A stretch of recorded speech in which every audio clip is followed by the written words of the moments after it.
Hey guys, it's me, EODGamer here. So we all know that we're going to get a free standard ticket in the version 2.7, and I wanted to make it a bit easier because every other guide kind of like just tells us this character is better, this character is better, but all of our accounts, we are at different states. Some of us have more eidolons of certain characters, some of us have less in other characters. So I just want to give like my thoughts on a priority list. So you can check the boxes. If you already have those characters, you can just like cross off on the top, and then we will slowly make our way down to the lesser eidolons. Then you can kind of make a much better decision to make sure that you're making best use of that standard ticket. Towards the very end as well, I'll also give my own opinions of what I think is quite interesting. For those of you a little bit riskier, you want to try something interesting, that'll be the next one. But there are many different characters over here. Let's start things first off with E0, right? I assume that some of you might not have all 7 of these characters. I certainly didn't have until very long. The long story short now, and this is like fast forward 1.5 years. If I were to say this back in 1.0, people would slap my face. I think the top pick out of them, if you do not have her, will be Himiko right now. She is great in the pure fiction, especially since we have already new updates in the pure fiction game mode. Himiko at E0 is tremendously good and probably going to be my top recommendation for most people. Talking about base characters. The next character that we have, I put the screen on Pilo, but I mean Himiko. The next character that is very, very strong is Bronya. This is probably my second pick. If you do not have her, she likely is going to be the second pick. I would classify her as an S tier. You definitely can use E0 Bronya very well for a lot of players. So this will probably be like in terms of top picks for E0. The rest of them, much less critical. To name one that is of the A+ tier, I think is Clara. Clara still does have a use today in the game mode because usually it's very, very popular, especially in counter mechanics. Clara is decent as well. It gets you a bit of explosion that fail, but not as critical as other characters. She won't be like the beat stick of your account, helping you carry the entire account, but I still think she's pretty good. So in this order, the rest of the characters is really on collection value, and to be honest, I'll rank like Japat, Bailu, Yanqing, all these are like much lesser. Welt is like, this would like kind of like be my E0 recommendations for most people. But if you're a collector, you're trying to complete your Pokédex and stuff like that, then of course the value of E0 go up. But this is my thought process of recommending E0s based on each other. But E0s is very easy to rate. Now let's do a bit more and let's talk about something else, which is the eidolons of these different characters and the tier list out of all of them. Now as you can see in this screen here, we might not have space to chunk in every single ones, but let's talk about some key ones for us to appreciate. And let's start things first off with like my top recommendations of the eidolons to get in terms of like the best eidolons in the game. Out of all of them, let's say you already have every character at E0 and you're planning to pick. My opinion of the best E1 out of all of them likely is going to be Bronya. Her E1 is really super strong. When using skill, there's a 50% chance of recovering 1 skill point. This effect has a 1-turn cooldown. This is excellent because instead of now being skill point super negative, she is actually much less negative. Very, very good as well. E1 is probably like one of the best eidolons in the game for standard characters, and E1 Bronya is like one of them that I think is very important to note. So my recommendation, E0 E1 Bronya, really, really excellent and will add value to any account. And I actually like have an entire list here. Let me just like pull it up so I don't forget. So E1 Bronya is definitely one of them. Other than that, the other E1 that is really good, and let's go by eidolon ones first, right? Before we go into deeper, because as we go on deeper, E4, E5, E6, some people might not have that many. So I want to give the juicy content right at the start that people actually need. And then it's probably like Japat's E1. This is decent as well, out of all the E1s, but I wouldn't say it's like A tier. I would say it's like A+ tier. I probably would say it's like A. This is decent. The reason for that is Japat's skill, his basic attack where he just slams in his skill, it only has a 65% chance of freeze, and a preservation character generally doesn't build too much effect hit rate. So you don't want the RNG of missing a freeze. He becomes a very, very reliable freezer, especially with E1. So I would put this as like A tier, because if freeze remembrance has more use, I could see this going up in value in 3.x and beyond. Guarantee freeze from his skill plus his preservation. Newer characters that don't have a lot of sustained characters could see some good value in this, increasing utility for Japat as well in your overall roster. Now that is for the E1s so far. The other E1s in the game are kinda like iffy. I don't really like them too much, so I won't really talk too much about them. They aren't like worthy of mention and stuff like that. If you are going for them, great. Otherwise it's not critical. Like Himiko's E1 pales in comparison to Bronya's E1. Speed increase is nice, but I don't think it's super critical. So maybe I'll just rate this. I think this is like an A tier for Himiko as well. So I'll put it under like A tier category. It's not super critical, but it's decent. Now let's go on with like E2s and we'll slowly progress our way. And there's a lot of good ones as we go on further. Unfortunately, you as we go on the Eidolons, you're going to need a bit of RNG luck. Not everyone has that kind of RNG luck, so we will see how it goes. For E2s, they are super good. I think one of them is going to be E2 Himiko. This is, I think, a really, really decent one. I'll put it at A+ tier. The reason why this is great is because, let's say you're playing in the pure fiction game mode, which now has a lot more squishy monsters. Your other erudition character hits the monsters, leave them like half health. Now, Himiko, when she does her follow-up spinning attack, when they like break off, she does 15% more damage, which is great. So it's great value, but I wouldn't say it's like critical game-changing, because this after all is only like a 15% damage increase. But moving on, let's complete Himiko in this section here. E4. I think this is a S. It's a S tier Eidolon for Himiko. This is super, super strong. Actually, maybe I should just like combine so I have more space, right? So E0, E4, these are like solid ones for Himiko. E4 is probably like her best. The reason for this is she gains more charges. If you break an elite monster, great, so be it. Elite monster, you get full stacks anyway. But if you're breaking small squishies, now you get extra 1 charge, so you can follow up more often. And in the pure fiction buff, we're going to have more smaller monsters, and this is very, very great for Himiko. She follow-ups a lot more because she can break a lot of the small monsters, keep follow-up attacking. This is a huge thing for her. E4, I think, is S tier, with taking into perspective the current buffs in the pure fiction, the changes in the pure fiction, with the whole new grid mechanic as well. So E4 Himiko, definitely on top. Last but not least, E6, let's round it up for Himiko, since Himiko is probably the more interesting one. Deals extra damage. I don't think this is super critical. I won't put it like in this tier list over here, especially since E6 probably addresses very little of you guys. You need a lot of luck to get a specific character at E6. I don't think it's worthy of a mention, but it's not super critical. Other ones might be better in the S tier that we see. So let's round up Bronya here for her remaining Eidolons. For E2, I don't really like it too much. E2 Bronya is like not super critical. You increase the speed, but it's just like a nice QOL. I wouldn't say like changes the game state. There are other more like important Eidolons that you can go for. I would say this is like on the same level as like Himiko's E1. So E2 Bronya probably down here. The one that I really like is E4 Bronya. Now this is not proven and tested yet, but there are so many team compositions I can think of right now that could possibly do well with this. I don't have her at E4, but by follow-up attacking, she can play into Robin teams, you can play into Fei Xiao teams, who Fei Xiao's also win, so you gain additional follow-up attacking from your Bronya, becoming a bit more offensive. Your supports now become damage dealers, and she does basic attack, equivalent of 80% damage attack when she does a follow-up attack, which maybe is 100% crit. I'm not exactly sure because they don't exactly specify. I might be picking up this one, but we'll have to see because I think this is really fun. In my opinion, I think this is an A+ tier for Bronya because it opens up team compositions, it changes the character's playstyle, and a fundamental changer is worth mentioning. E6 here, this is also really great for Bronya. You increase the duration of skill by 1 turn, which means that she can do other things. She can become more skill point positive because the damage buff lasts longer, or even you can buff 2 units. So instead of being a hyper carry in nature, now you can like buff double DPSs. I think that E6 Bronya probably, in my opinion, is like A tier, A+ tier, or S tier. I'm not too sure, but let me just like, yeah, for the sake of, because it's E6 after all, right? So I expect a lot from E6. I'll just put it at A+ tier, but it could be S tier in my opinion. Other than this, let's talk about the next one, and we'll go down the packing order. And don't forget, I have something special for you right at the end. My thoughts about the tickets if you are still sitting on the fence and what you should do. Clara here. E1, I don't really like a lot. Now this is actually very counterintuitive. Why is this not good? Because you use the skill, you don't remove marks of counter. Hear me out. Clara is not going to be built for much speed to begin with. She's going to be very, very slow. You'll probably build her for like 4k attack or something. Using skill means that it's an active use. You need to actually use her for skill. And she can put the enemies, she can put marks on counter easily just by like retaliating with counter. And then you will place on like all these marks of counter and stuff. So in a sense, how often are you using the skill with a slow Clara? Probably not much. So E1, I don't think is very critical. It sounds a lot better than it is actually in practice.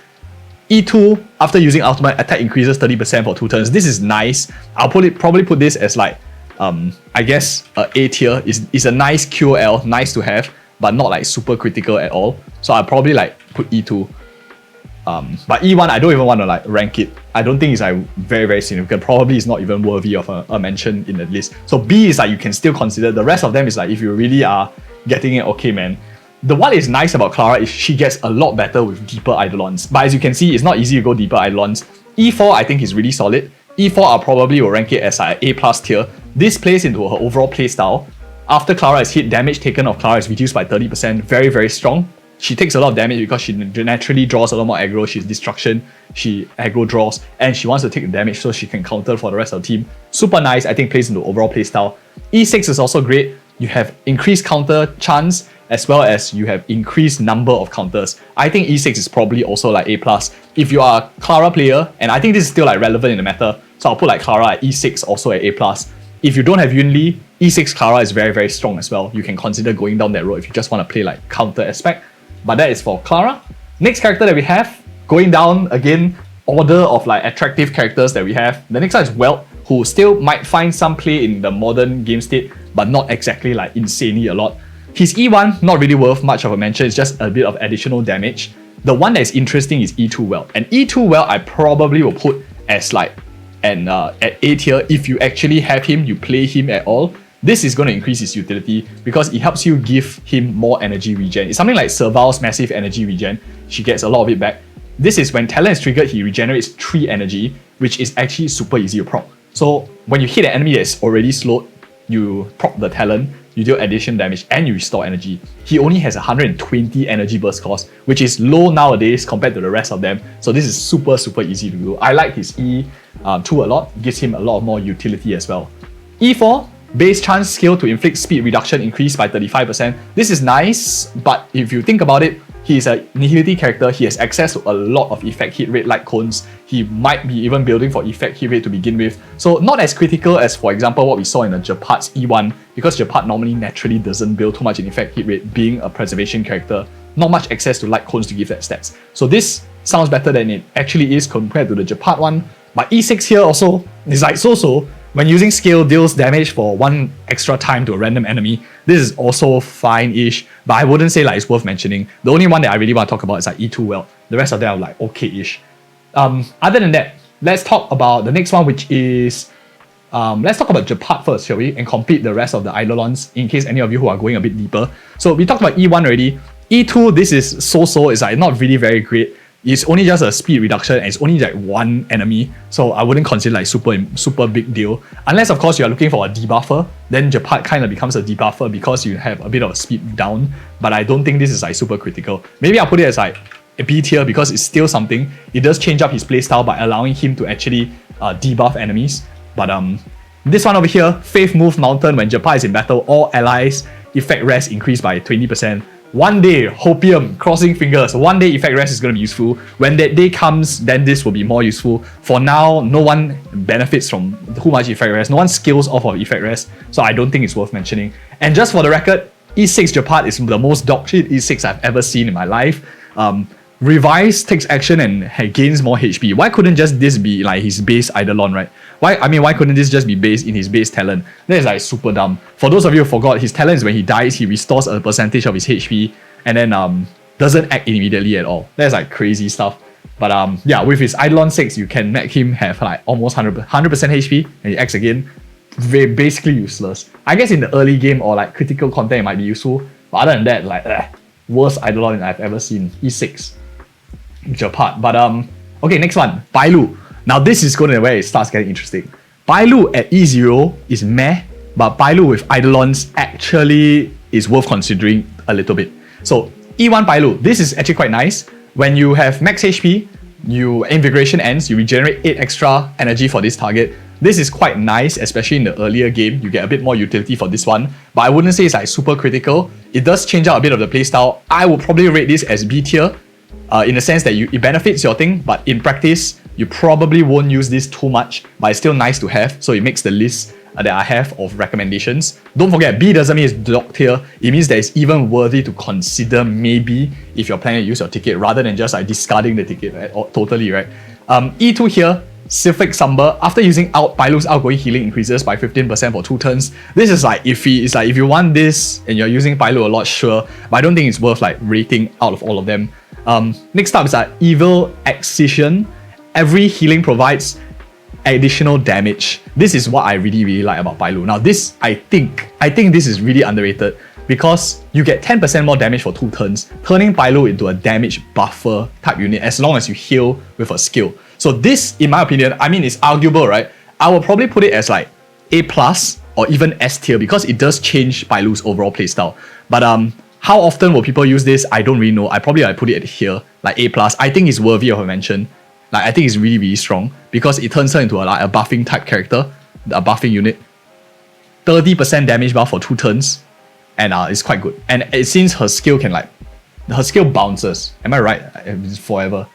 Okay, so you heal a single ally, and then heals 2, right? So you damage buff a few teammates. So if you don't have Ho, you're looking for a buffer type unit, E4 Bailu is actually decent, actually not too bad. And last but not least, E6, of course. This is again Hopium. Maybe one day we have a character that dies and then they gain a buff and then they revive themselves. So the more times they die in battle, they get killed in battle, then they get even more buffs based on the number of time they dies. Maybe Blade should have had that kit. But that'll be fun. Then this one might be for some use. But other than that, I don't think E6 has too much of a use nowadays. But that's my overall rating for Bailu.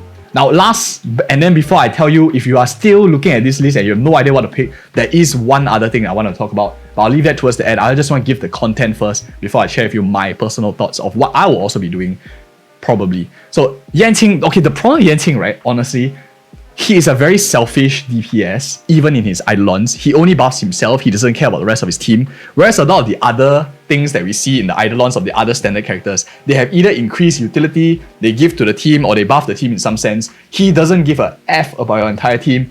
He's E1, selfish, he just deals more damage, and his damage is not exactly marvelous nowadays. His E2 gives him himself an extra energy regen, so he gets to do more nothings in the battle. And at the same time, E4 doesn't even rest shred the enemy. It increases his own rest pen, which is again more damage. 0 times 100 is still 0. I mean, I'm just joking. He still does decent damage, I guess, if you needed to poke something with a toothpick. But last but not least, of course, you have Swift Swoop. If buffs from Soul Steel, Sync, and Out are still in effect when enemy dies, you increase the buff by 1 turn. I guess this is the only thing worthy of mentioning. It does increase his utility. So I'll put like E6 Yanqing as like B tier together with E0, which is really where he belongs in the B tier. But though if you're planning of Yanqing, E6 and E0 is probably where it's like most interesting in playstyle. Other than that, it's just like trying to buff a little bit of damage. That's just my honest opinions personally. But at the end of this, if you're looking at all these characters and maybe you're still sitting on the fence, you already cleared all the S tier on this list, and all that you're left with really right now is like the A tier, A+ tier, B tier and stuff, and you don't really want to go for all those because to you it's like not critical in your overall account. Maybe you already have Himiko very, very high Eidolons, maybe you have Bronya very high Eidolons. My honest recommendation is, if you're willing to be patient and have a bit of hopium, if we have a new standard character added into the list, because if you notice right now, if I go into the warps here, right, and you can see there's all the standard characters. Let me just go into warps and I can show you Himiko, Erudition, Welt, Nihility, Bronya, Harmony, Preservation, Japart, Clara, Destruction, Yanqing, Han, Bailu, Abundance. Every single of these characters all have their own paths that they follow, and when we have a new path which is coming out, Path of Remembrance, we are going to need one in the standard character, and the chances are very high. If you guys think that Aglia is going to be one of them because she has already been drip marketed and then she's added to this list, you can actually save the tickets in the hopium that you eventually get her. Maybe she's added and then the ticket updates also, so you can pick her up. Of course, it's not a huge risk either because the ticket expires in 3.2. They said it officially in the HoYoLab post. 3.2 expires, so you can just like wait it out. Hopium's the standard banner updates and then you claim it from there. Worst case scenario, nothing happens, it doesn't get updated, and then you will just like pick on your Eidolons here in this tier list. Back then, you can always revisit this video like next time, pick up the Eidolons that you're looking for, and then the life goes on. This recommendation will be more catered towards like later game players who already have all like the S tier and A+ tier. You have most of them like checked out, you don't really need them. Then after that, you just hold the tickets. But if you're a newer player, you don't have E0 Bronya, you don't have E0 Himiko, these are really, really top tier picks. I highly recommend you picking them up. And that's my honest recommendation. Let me know your thoughts as well in the comments below. Thank you guys again so much for watching. See you in the next video.